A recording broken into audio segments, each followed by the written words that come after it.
আজ আর মন খারাপ হয় না। আজ আর ভালো লাগে না নামক কঠিন ব্যাধি আমাকে জড়িয়ে ধরে না।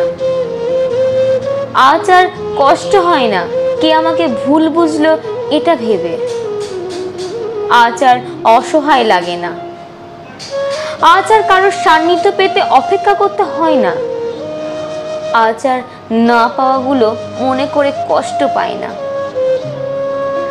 আজ আর বিশ্বাস অবিশ্বাসের দোলাচল চলে না মনের মধ্যে। আজ আর বেশি কথা বলতে ভালো লাগে না। আজ আর কারোর কাছে প্রমাণ করতে মরিয়া হয়ে উঠতে হয় না। আজ আর নির্ঘুম রাত কাটাতে হয় না। আজ আর কারোর খোঁজ নিতেও ইচ্ছে করে না। আজ শুধুই নিজের সঙ্গী হতেই ভালো লাগে, যে কখনোই আমাকে অবিশ্বাস করে না, যে কখনো আমাকে অসহায় বোধ করতে দেয় না, যে কখনোই প্রমাণ চায় না, যে কখনোই ভুল বুঝে সরে যায় না।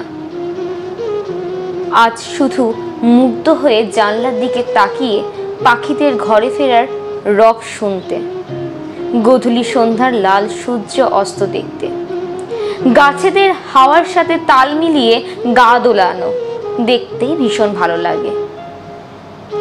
এক অন্যরকম প্রশান্তি অনুভব করতে পারি। আজ একান্তই আমি আমার নিজের। আমি আমার জন্য বাঁচতে চাই, শুধু আমার নিজের জন্য।